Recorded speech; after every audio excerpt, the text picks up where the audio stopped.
Students, हम discuss करेंगे polity and constitution के पर्सपेक्टिव से। आज का जो हमारा लेक्चर है वो है मेकिंग ऑफ इंडियन कॉन्स्टिट्यूशन के पर्सपेक्टिव से। इंडियन कॉन्स्टिट्यूशन का जो मेकिंग एंड फ्रेमिंग है वो किस तरीके से कैरी किया गया। बट स्टूडेंट्स, कॉन्स्टिट्यूशन के बारे में जब भी आप रीड करो, स्पेशली इंडियन कॉन्स्टिट्यूशन के पर्सपेक्टिव से, जो हिस्टोरिकल बैकग्राउंड के अंदर जो डेवलपमेंट हुआ, इंडियन कॉन्स्टिट्यूशन की कुछ प्रोविजंस है, उनका जो डेवलपमेंट है वो आपको कॉलोनियल एरा के जो रूल्स एंड रेगुलेशंस हैं उनके थ्रू आपको देखने के लिए मिलेगा। तो आप देखिए कि कॉलोनियल एरा के जो एक्ट्स हैं, जो रेगुलेशंस हैं, उनके बारे में आपको जानकारी है वो ज़रूर से होना चाहिए। स्टूडेंट, 1773 के समय में ब्रिटिश अथॉरिटीज़ के द्वारा ईस्ट इंडिया कंपनी को आप देखिए कि कंट्रोल करने के पर्सपेक्टिव से रेगुलेटिंग एक्ट ऑफ 1773 है उसको प्रपोज किया गया था। वहाँ से जो रूल्स एंड रेगुलेशंस हैं उनका जो डेवलपमेंट है वो आपको देखने के लिए मिलेगा। और आप देखिए कि इनका जो एक्सटेंशन है 1935 का जो गवर्नमेंट ऑफ इंडिया एक्ट है वहाँ तक है। गवर्नमेंट ऑफ इंडिया एक्ट के काफ़ी सारे ऐसे प्रोविजंस हैं, उनका जो डायरेक्ट इन्फ्लुएंस है वो इंडियन कॉन्स्टिट्यूशन के ऊपर में है। जैसे कि आप देखिए कि फेडरल स्ट्रक्चर के पर्सपेक्टिव से जब भी हम रीड करते हैं तो फेडरल स्ट्रक्चर के जो प्रोविजंस हैं उनका जो सोर्स है वो 1935 एक्ट ही है। इंडियन कॉन्स्टिट्यूशन के अंदर में इमरजेंसी प्रोविजन है, ऑफिस ऑफ गवर्नर है, एडमिनिस्ट्रेटिव आप देखिए कि जो डिटेल्स हैं उनका भी मेंशन आपको गवर्नमेंट ऑफ इंडिया एक्ट 1935 की जो मेजर सोर्स है वो देखने के लिए मिलता है। तो स्टूडेंट्स, इंडियन कॉन्स्टिट्यूशन को रीड करने से पहले इस वजह से आपको हिस्टोरिकल बैकग्राउंड के जो रूल्स एंड रेगुलेशंस का जो डेवलपमेंट है, जिसके थ्रू जो प्रोविजंस है वो डेवलप हुए इंडियन कॉन्स्टिट्यूशन के अंदर, उनको ऐड किया गया है। या इंडिया के अंदर में किस तरीके से वो प्रोविजंस का जो डेवलपमेंट है उसके बारे में आपको जो जानकारी है वो मिलेगा। अब अगर हम बात करें इंडियन कॉन्स्टिट्यूशन के पर्सपेक्टिव से, तो जब भी हम इंडियन कॉन्स्टिट्यूशन के रिगार्डिंग में रीड करते हैं तो फर्स्ट आप देखिए, इंडियन कॉन्स्टिट्यूशन को फ्रेम करने के रिगार्डिंग में एक ऑर्गेनाइजेशन था, एक बॉडी था, जिसको कि हम कॉन्स्टिट्यूशन असेंबली है उसके नाम से जाना करते हैं। कॉन्स्टिट्यूशन असेंबली का जो डिमांड है, या इंडिया के अंदर में कॉन्स्टिट्यूशन फ्रेमिंग का जो डिमांड है किस तरीके से प्रपोज होता है, कौन से हमारे इम्पोर्टेंट लीडर्स हैं जिनके द्वारा कॉन्स्टिट्यूशन फ्रेमिंग के रिगार्डिंग में जो डिमांड है उसको रेज किया गया था डिफरेंट डिफरेंट प्लेटफॉर्म्स के थ्रू में फ्रीडम मूवमेंट के दौरान में, तो उनके बारे में आपको यहाँ पे ज़रूर से पता होना चाहिए। फिर कॉन्स्टिट्यूशन असेंबली है वो कब यहाँ पे इस्टेब्लिशमेंट में आता है, किस कमीशन का जो रिकमेंडेशन है उसके बाद में कॉन्स्टिट्यूशन असेंबली है वो इस्टेब्लिशमेंट में आया।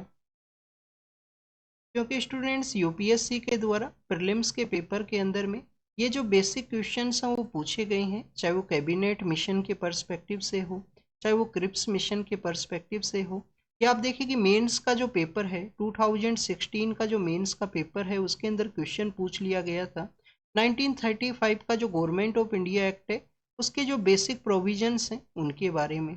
तो इस तरीके से आपसे जो सवाल हैं वो पूछे जाएंगे, आपको इन एरियाज़ को डिटेल के अंदर प्रिपेयर करना चाहिए।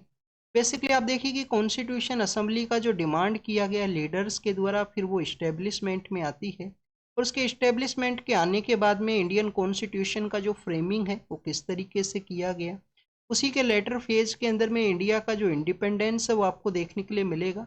तो इंडियन इंडिपेंडेंस जो एक्ट है 1947 का, उसके थ्रू हमारी कॉन्स्टिट्यूशन असेंबली का जो कंपोजिशन है वो किस तरीके से चेंज होता है, और चेंज होने के बाद में आप देखिए कि कॉन्स्टिट्यूशन का जो अडोप्शन एंड कमेंसमेंट और ओवरऑल इंडियन कॉन्स्टिट्यूशन का कुछ क्रिटिसिज्म है उसको भी मेंशन किया गया है इस चैप्टर के अंदर में, मेकिंग ऑफ इंडियन कॉन्स्टिट्यूशन के ही रिगार्डिंग।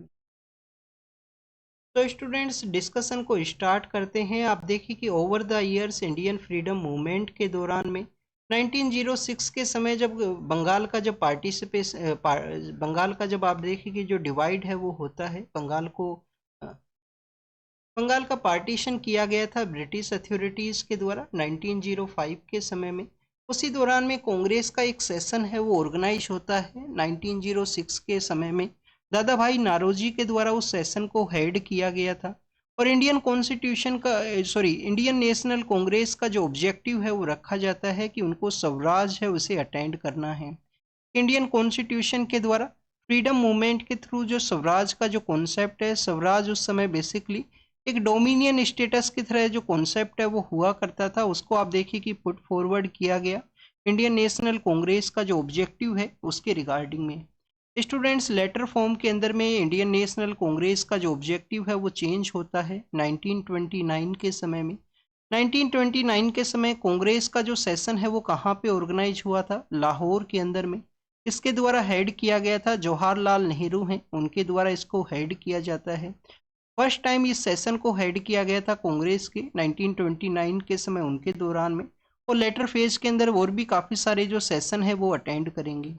आप देखिए कि 1929 का जो लाहौर सेशन है उसके दौरान में कांग्रेस का जो बेसिक ऑब्जेक्टिव है वो चेंज होता है, और चेंज होके होता है पूर्ण स्वराज की कंप्लीट इंडिपेंडेंस है उसको अचीव करना है। किसी भी तरीके का जो डोमिनियन स्टेटस है वो नहीं होना चाहिए यहाँ पे। और आप देखिए कि पूर्ण स्वराज यहाँ पे जो बेसिक ऑब्जेक्टिव है उसको प्रपोज किया गया उस कांग्रेस सेशन के दौरान में। तो स्टूडेंट्स, इस तरीके से आप देखिए कि फ्रीडम मूवमेंट के दौरान में कांग्रेस का जो बेसिक ऑब्जेक्टिव है वो चेंज होता है कि कंप्लीट इंडिपेंडेंस है उसको हमें अचीव करना है। कंप्लीट इंडिपेंडेंस के अचीव करने के साथ ही इंडिया का जो पॉलिटिकल डेस्टिनी है या पॉलिटिकल फ्यूचर है वो भी आप देखिए कि इंडियन पर्सन्स के द्वारा ही इसको डिटरमाइन किया जाए। किसी भी तरीके का जो आउटसाइड इन्फ्लुएंस है या आउटसाइड जो इंटरफेरेंस है वो इंडियन कॉन्स्टिट्यूशन फ्रेमिंग के अंदर नहीं होना चाहिए। अब अगर हम बात करें इंडिया का जो कॉन्स्टिट्यूशनल जो फ्रेमिंग है या पॉलिटिकल डेस्टिनी है उसके रिगार्डिंग में आप देखिए कि 1922 के समय में मोहनदास करमचंद गांधी हैं, उनके द्वारा फर्स्ट टाइम प्रपोज किया जाता है कि इंडिया का जो पॉलिटिकल डेस्टिनी है, जो पॉलिटिकल फ्यूचर है उसको डिटरमाइन किया जाएगा इंडियन पर्सन्स के द्वारा। 1919 का जब उस समय जो एक्ट आता है जिसको कि हम मोनफोर्ड एक्ट के नाम से भी जानते हैं या मोंटेगू चेम्सफोर्ड एक्ट के नाम से भी उसको जाना करते हैं, उस एक्ट के अंदर प्रपोज किया गया था कि 10 ईयर का जो लेटर फेज है उस दौरान में एक स्टैट्यूटरी कमीशन है उसको कॉन्स्टिट्यूट किया जाएगा इंडिया का जो फ्यूचर है उसके पर्सपेक्टिव से।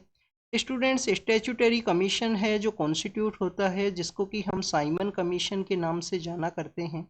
और साइमन कमीशन का जो रिकमेंडेशन है, ये आप फर्स्ट ऑफ ऑल आप देखिए कि साइमन कमीशन के अंदर में कोई भी इंडियन पर्सन है उसका प्रेजेंस नहीं था। उस स्टैट्यूटरी कमीशन, एक तो उसको अर्लियर फेज के अंदर कॉन्स्टिट्यूट किया गया था।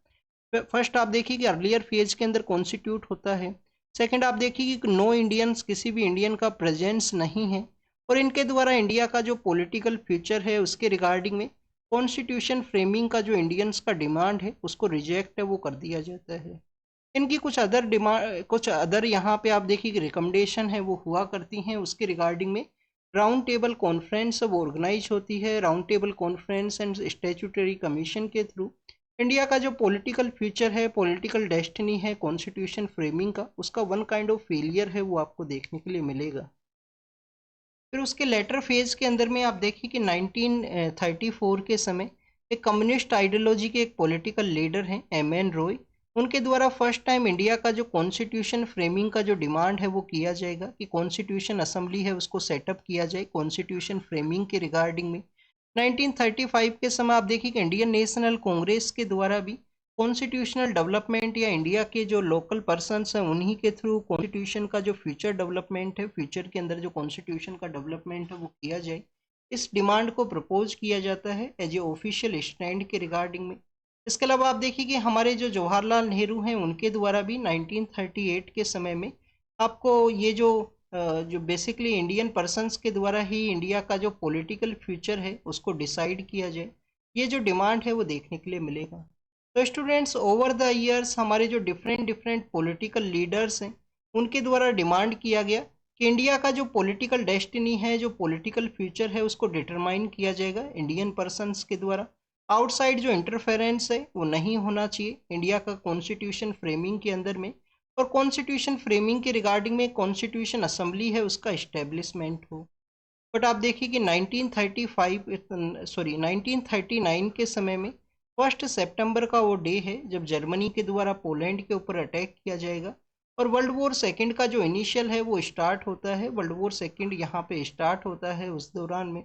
वर्ल्ड वॉर सेकेंड के दौरान में ब्रिटिश अथॉरिटीज़ को इंडिया का जो सपोर्ट है उसका ज़रूरत था, इंडियन पर्सन्स के साथ में कोऑपरेशन है उसका डिमांड था वहाँ पे। और आप देखिए कि कुछ जो ब्रिटिश अथॉरिटीज़ के अगेंस्ट में जो पावर्स हुआ करती थी, जर्मन का जो अलायंस है उसको इनिशियल फेज के अंदर जो सक्सेस है वो मिलती है। उसी दौरान में इंडियन पर्सन्स के द्वारा या इंडियन पॉलिटिकल लीडर्स के द्वारा आप देखिए कि कहा गया था, इंडियन नेशनल कांग्रेस के द्वारा, इंडिया का जो यहाँ पे पॉलिटिकल डिमांड है कि वहाँ पे कॉन्स्टिट्यूशन असेंबली को जो सेटअप करना है, उस डिमांड को एक्सेप्ट किया जाए। इंडियंस के द्वारा जो सपोर्ट है वो यहाँ पे प्रोवाइड किया जाएगा वर्ल्ड वॉर सेकेंड के समय में ब्रिटिश अथॉरिटीज़ को। तो स्टूडेंट्स, इंडियंस का जो कोऑपरेशन है उसको गेन करने के रिगार्डिंग में ब्रिटिश अथॉरिटीज़ के द्वारा जो अगस्त ऑफर है उसको फर्स्ट टाइम यहाँ पे सेंड किया जाएगा। बट स्टूडेंट्स, अगस्त ऑफर के द्वारा जो 1906 के समय कांग्रेस का जो डिमांड हुआ करता था कि डोमिनियन स्टेटस, उस तरीके का जो यहाँ पे प्रपोजल है वो रखा जाएगा कि इंडिया को एज ए डोमिनियन स्टेटस है वो प्रपोज किया जाता है। पर डोमिनियन स्टेटस का जो कॉन्सेप्ट है उसको रिजेक्ट कर दिया जाएगा इंडिया के जो पॉलिटिकल लीडर्स हैं उनके द्वारा। तो 1940 के समय में कॉन्स्टिट्यूशनल डिमांड के रिगार्डिंग में अगस्त ऑफर का जो प्रपोजल है वो देखने के लिए मिलेगा। बट आप देखिए अर्लियर जो ऑब्जेक्टिव था कांग्रेस का, उसको यहाँ पे एज ए प्रपोजल के रूप से रखा जाता है। उसके लेटर फेज के अंदर में आपको जो क्रिप्स मिशन है वो देखने के लिए मिलता है। क्रिप्स मिशन के अंदर भी आप देखिए कि जिस तरीके का जो यहाँ पे ऑब्जेक्टिव को फुलफिल करना कांग्रेस का डिमांड था उसको नहीं प्रपोज किया जाता है। मुस्लिम लीग के द्वारा भी इसको रिजेक्ट किया जाएगा क्रिप्स मिशन को 1942 के समय में।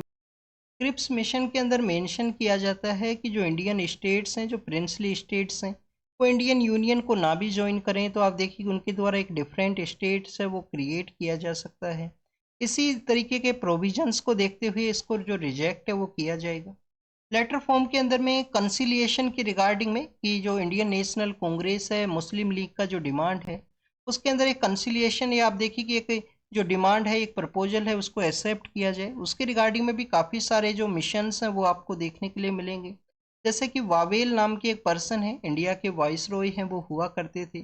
वावेल प्लान है जो कि आप देखिए कि शिमला के अंदर उनके द्वारा कैरी आउट किया गया था। वावेल प्लान है, शिमला के अंदर कैरी आउट किया जाता है इंडियन पर्सन्स के द्वारा। इस जब क्रिप्स मिशन का फेलियर होता है तो उसके लेटर फेज के अंदर में क्विट इंडिया जो मिशन है उसको लॉन्च किया जाएगा, क्विट इंडिया जो मूवमेंट है उसको लॉन्च किया जाएगा। क्योंकि आप देखिए उस समय जो जापानीज जो पावर है उनके द्वारा ईस्टर्न पार्ट ऑफ इंडिया के वहाँ पे जो प्रेजेंस है वो देखने के लिए मिलेगा। तो इस वजह से कांग्रेस के द्वारा डिसाइड किया जाता है, स्पेशली M.K. गांधी के द्वारा, इस समय रजिस्ट करना जो इम्पोर्टेंट है। नहीं, आप देखिए कि अदर पॉलिटिकल पावर्स के द्वारा इंडिया को उस समय एक कॉलोनी के रूप से जो इस्टेब्लिश है वो किया जा सकता है।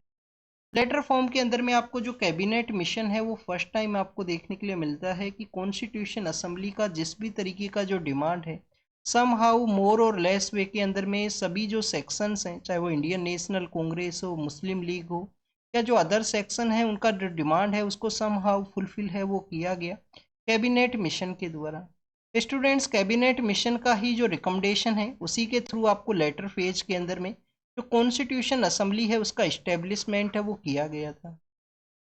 अब आप देखिए कि कॉन्स्टिट्यूशन असेंबली के रिगार्डिंग में कैबिनेट मिशन का जो प्रपोजल है या जो कंपोजिशन है वो आपको टोटल 389 है वो देखने के लिए मिलेगा, जिसके अंदर 296 हैं वो ब्रिटिश इंडिया से पर्सन्स रहेंगे उसे कैबिनेट मिशन के द्वारा जो प्रपोज कॉन्स्टिट्यूशन असेंबली है उसके अंदर में।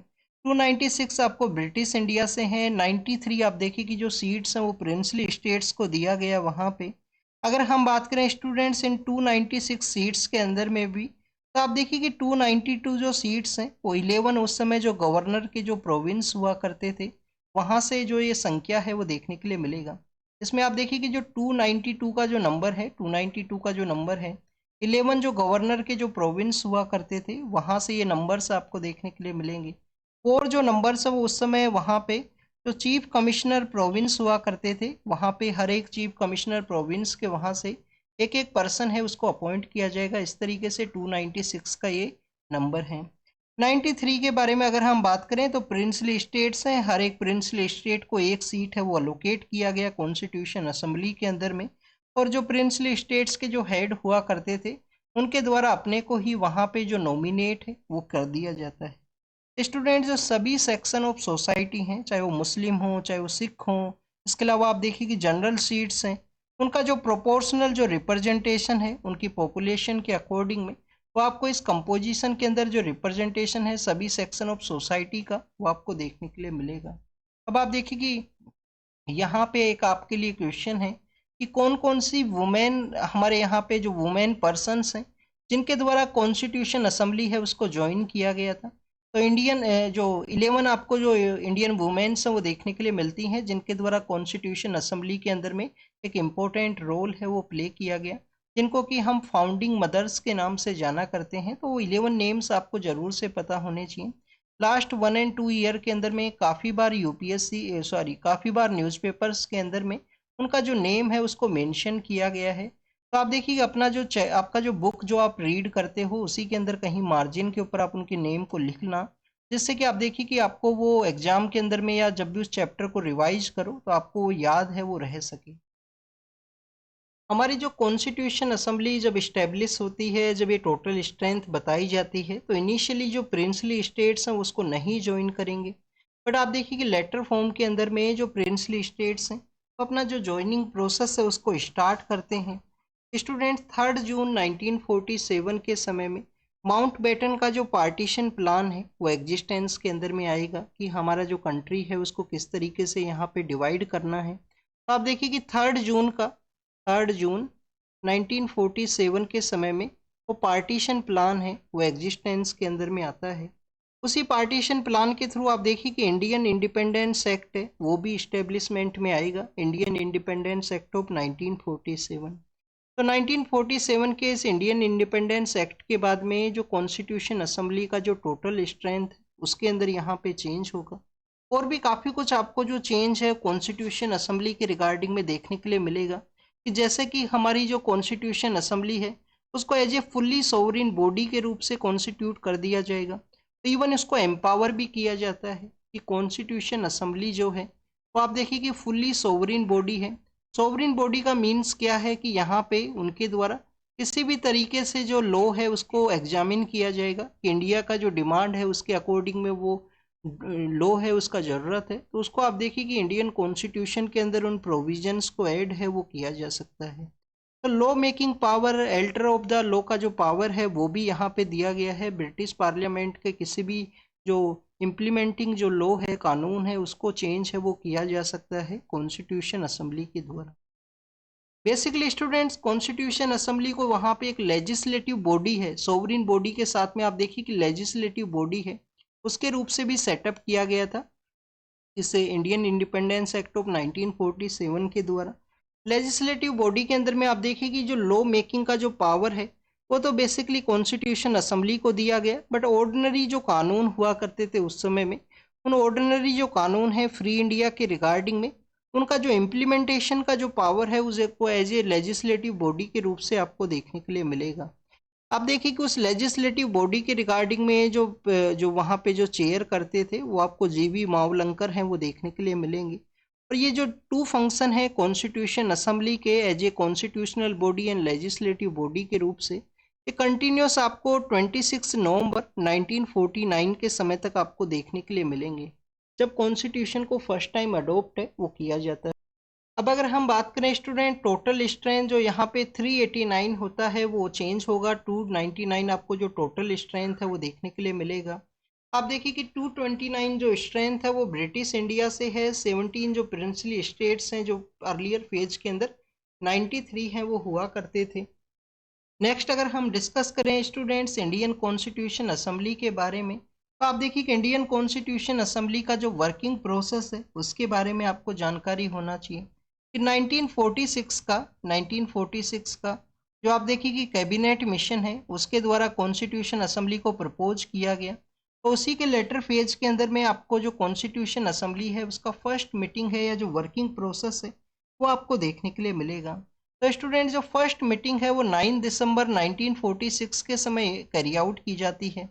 मुस्लिम लीग के द्वारा इस मीटिंग को बाइकआउट किया गया था। मुस्लिम लीग आप देखिए कि इस मीटिंग है उसको बाइकआउट करती है।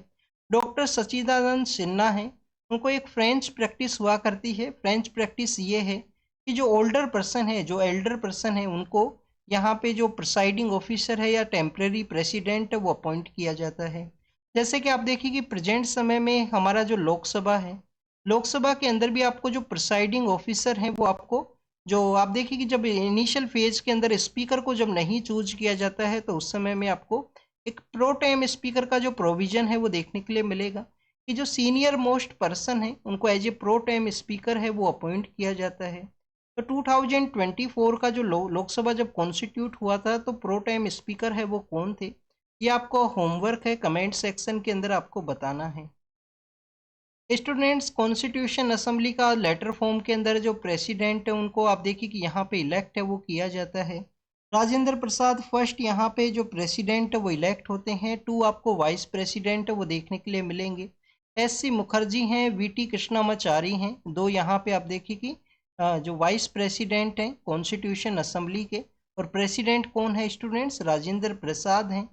लेटर फॉर्म के अंदर में आप देखिए कि 9 दिसंबर का वो डे है जब फर्स्ट टाइम मीटिंग है वो कंडक्ट होता है कॉन्स्टिट्यूशन असेंबली का।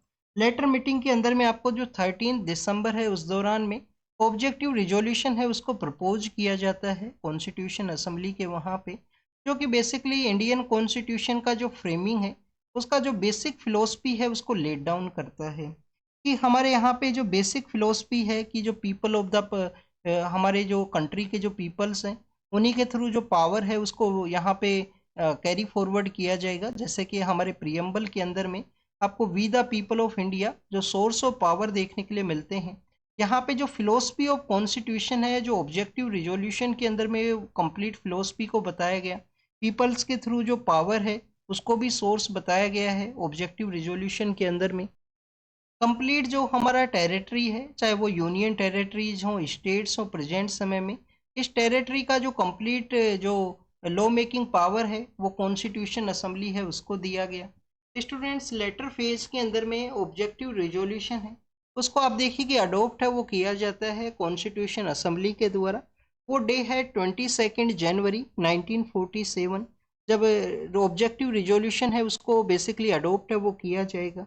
और इस जो ऑब्जेक्टिव रिजोल्यूशन है उसका इन्फ्लुएंस आपको प्रेजेंट समय में हमारा कॉन्स्टिट्यूशन का जो प्रियम्बल है उसके ऊपर आपको देखने के लिए मिलता है।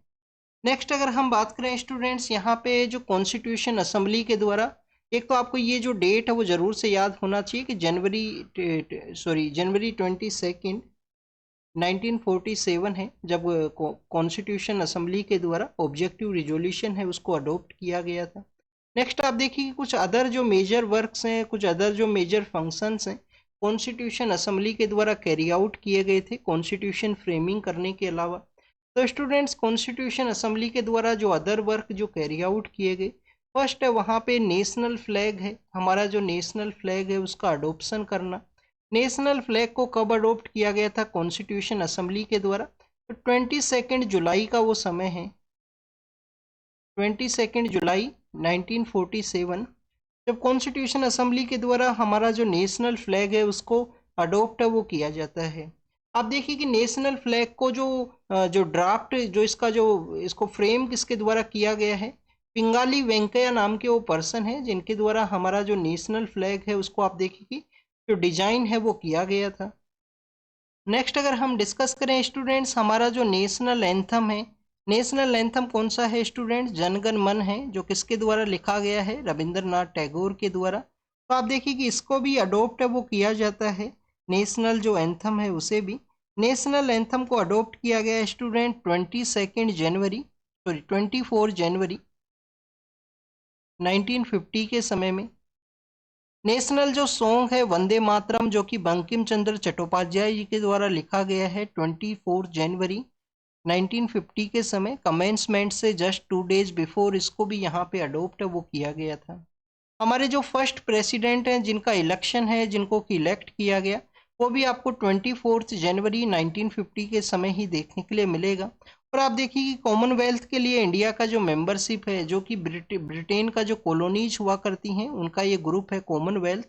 कॉमनवेल्थ के लिए इंडिया का जो मेंबरशिप है वो बेसिकली यहाँ पे रिकॉग्नाइज है वो किया गया कॉन्स्टिट्यूशन असेंबली के द्वारा। तो स्टूडेंट्स, मई 1949 के समय में, मई 1949 के समय में इंडिया का जो कॉमनवेल्थ के लिए जो मेंबरशिप है उसको यहाँ पे रिकॉग्नाइज किया गया। तो ये 5 अदर फंक्शन है जो कि कॉन्स्टिट्यूशन असेंबली के द्वारा कॉन्स्टिट्यूशन के फ्रेमिंग के अलावा इनको यहाँ पे कैरी है वो किया गया।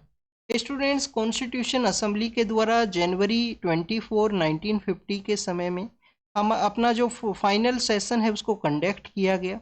इसके अलावा आप देखिए कि इंडियन जो पार्लियामेंट है, जो प्रोविजनल पार्लियामेंट है, उसके कंटिन्यूएशन उसका जो कंटिन्यूएशन है वो आपको देखने के लिए मिलेगा जब तक कि हमारे जो फर्स्ट जनरल इलेक्शन है 1951-52 के समय कंडक्ट है वो नहीं होते हैं। तो हमारा जो न्यू पार्लियामेंट है जब तक नहीं फॉर्म हुआ जनरल इलेक्शन के बाद में, कॉन्स्टिट्यूशन असेंबली का जो कंटिन्यूस वर्किंग है वो आपको देखने के लिए मिलेगा। तो कॉन्स्टिट्यूशन असेंबली के वर्किंग प्रोसेस के बारे में हमने डिस्कस किया। अब स्टूडेंट्स आपको कॉन्स्टिट्यूशन असेंबली के कुछ मेजर वर्क्स हैं उनके बारे में जानकारी होना चाहिए। आप देखिए कि वर्किंग प्रोसेस के रिगार्डिंग में कॉन्स्टिट्यूशन असेंबली के द्वारा काफ़ी सारी जो कमेटी हैं वो कॉन्स्टिट्यूट होती हैं। कमेटी के जो मेंबर्स को जो डिफरेंट डिफरेंट जो टास्क हैं वो दिए गए थे, जिसके अंदर कुछ मेजर कमेटी हैं। मेजर कमेटी आप जरूर से याद रखना, उस मेजर कमेटी को किसके द्वारा हेड है वो किया गया है। जिसमें मेजर कमेटी आप देखिए कि यूनियन पावर कमेटी है। यूनियन पावर कमेटी है वो किसका मेंबर से, किसका जो चेयरमैनशिप है उसके अंदर कॉन्स्टिट्यूट होती है। तो स्टूडेंट्स यूनियन पावर कमेटी है, यूनियन पावर कमेटी है वो कॉन्स्टिट्यूट होती है हमारे जो फर्स्ट प्राइम मिनिस्टर हैं जवाहरलाल नेहरू उनका लीडरशिप के अंदर में। स्टूडेंट्स यूनियन पावर कमेटी के अलावा यूनियन जो कॉन्स्टिट्यूशन कमेटी था, यूनियन कॉन्स्टिट्यूशन कमेटी है वो भी उन्हीं का जो लीडरशिप है उसके अंदर आपको देखने के लिए मिलेगा। अगर हम बात करें प्रोविंशियल कॉन्स्टिट्यूशन कमेटी के बारे में, प्रोविंशियल कॉन्स्टिट्यूशन कमेटी के बारे में, तो बेसिकली आप देखिए कि जो सरदार पटेल हैं, सरदार वल्लभ भाई पटेल हैं, उनका लीडरशिप के अंदर में आपको प्रोविंशियल कॉन्स्टिट्यूशन कमेटी देखने के लिए मिलता है। ड्राफ्टिंग कमेटी जो है जिसको कि हम रीड करेंगे, उसके जो टोटल जो मेंबर्स का जो संख्या है वो भी आपको याद होना चाहिए। ड्राफ्टिंग कमेटी जो मेजरली हमारे कॉन्स्टिट्यूशन का जो ड्राफ्टिंग प्रोसेस देखने के लिए मिलता है वो आप देखिए कि डॉक्टर B.R. अम्बेडकर हैं उनके द्वारा हेड किया गया था। माइनॉरिटीज़ के जो फंडामेंटल राइट हैं आर्टिकल 29 एंड 30 के अंदर में, जो माइनॉरिटीज़ को कुछ फंडामेंटल राइट्स ग्रांट किए गए हैं उनके कल्चरल के पर्सपेक्टिव से, तो आप देखिए कि उस कमेटी को हेड किया जाता है सरदार पटेल के द्वारा। कुछ उसका सब कमेटी भी हैं जिसके अंदर में फंडामेंटल राइट का सब कमेटी है JB कृपलानी है। माइनॉरिटीज़ का जो सब कमेटी है उसको SC मुखर्जी हैं उनके द्वारा हेड किया जाएगा। गोपीनाथ बारडोली हैं उनके द्वारा आप देखिए कि नॉर्थ ईस्ट फ्रंटियर के जो ट्राइबल एरियाज हैं उसके रिगार्डिंग में जो कमेटी है उसको हेड किया जाता है।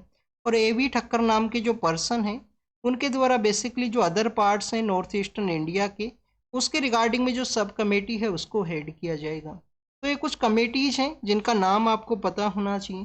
डॉक्टर राजेंद्र प्रसाद के द्वारा भी कुछ कमेटीज हैं वो हेड की जाती हैं, जिसके अंदर स्टूडेंट्स जो हमारा रूल्स कमेटी है कॉन्स्टिट्यूशन असेंबली आप देखिए उसको हेड किया करते थे, उसके प्रेसिडेंट हुआ करते थे। तो रूल्स कमेटी है जो आप देखिए कि इसके अलावा स्टेयरिंग कमेटी है उसको डॉक्टर राजेंद्र प्रसाद हैं वो हेड करेंगे।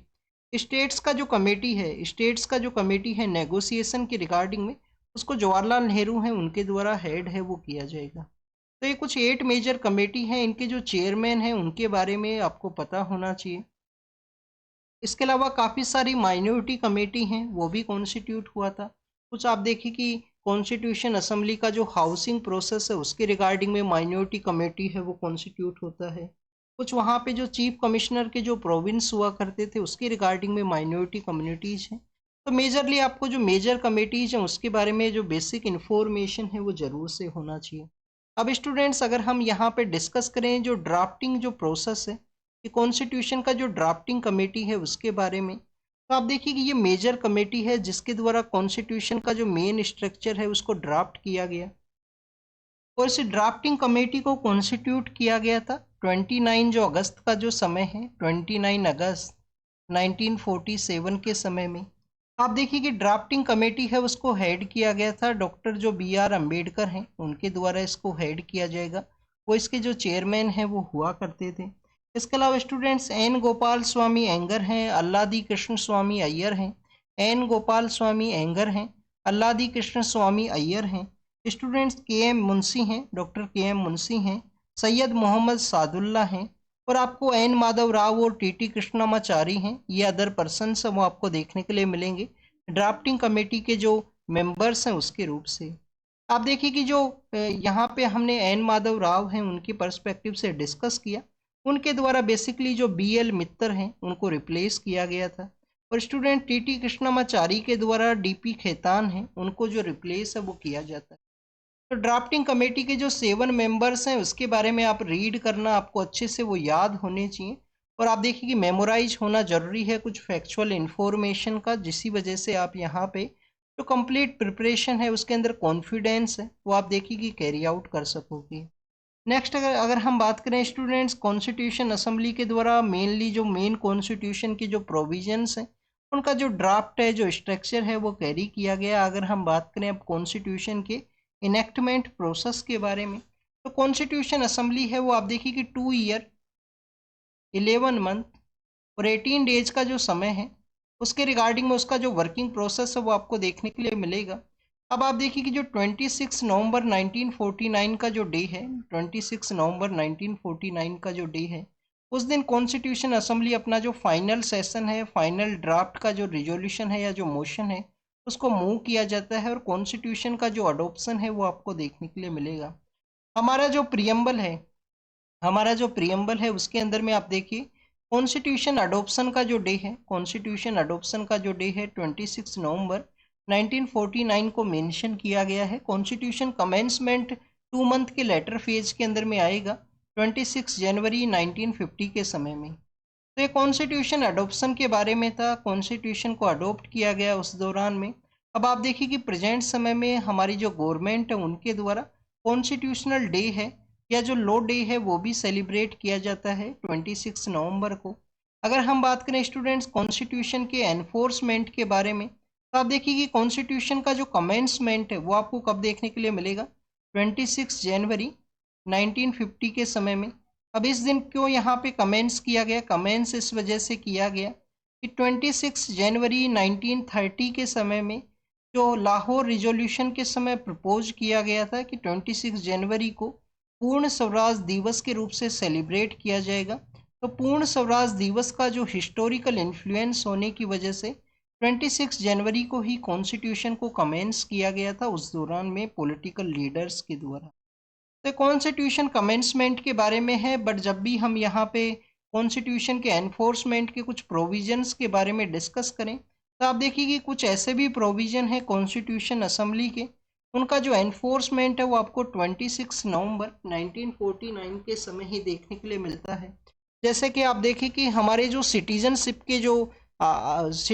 के जो प्रोविजन हैं, जिसमें आर्टिकल 5 to 11 है सिटीजनशिप के बारे में, पार्ट 2 ऑफ इंडियन कॉन्स्टिट्यूशन के अंदर में आप देखिए कि इलेक्शन के जो प्रोविजन है, प्रोविजनल पार्लियामेंट या टेम्परेरी एंड ट्रांजिशनल जो प्रोविजन है, उन सभी का जो एनफोर्समेंट है वो आपको 26 नवंबर 1949 के समय से ही देखने के लिए मिलेगा।